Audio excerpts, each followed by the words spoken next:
ఇవన్నీ కూడా ఏ మీడియా కూడా స్పష్టంగా ఇంతవరకు కూడా వివరాలు తీసుకురాలేదు. అయితే ఇక్కడ ఏం జరిగింది అనంటే, ఎప్పుడైతే పేరెంట్స్ ఆ సౌజన్యకి సంబంధించినటువంటి పోలీస్ స్టేషన్‌లో కంప్లెయింట్ ఇచ్చారో, పోలీసులు కంప్లెయింట్ నమోదు చేసుకున్నారు.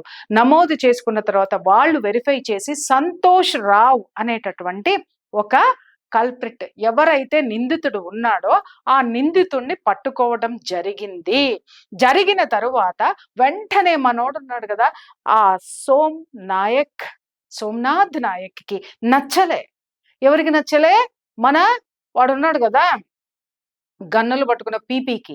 మన పీపీ గాడికి పీకేసిన పోలీస్‌కి కూడా నచ్చలే. ఇంకెవరికి నచ్చలా? సమీర్‌కి కూడా నచ్చలే. ఎందుకు అనంటే ఇలాంటి వాళ్ళకి నచ్చల. ఎందుకు?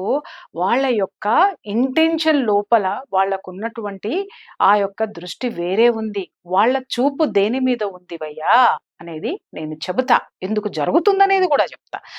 ఆతగాడు Somnath Nayak no no no no అని అన్నాడు. మళ్ళీ జనాల్ని పోగేశాడు. మళ్ళీ ఆందోళన చేశాడు. ఇది పోలీసులు చర్యను మేము ఖండిస్తున్నాం. సిఐడికి అప్పగించాల్సిందే అని డిమాండ్ చేశారు. ఇమ్మీడియట్ గా అక్కడ ఉన్నటువంటి ప్రభుత్వం ఎవరైతే ఉన్నారో ఆ ప్రభుత్వానికి సంబంధించినటువంటి ముఖ్యమంత్రి సిఐడికి ఇవ్వడం జరిగింది.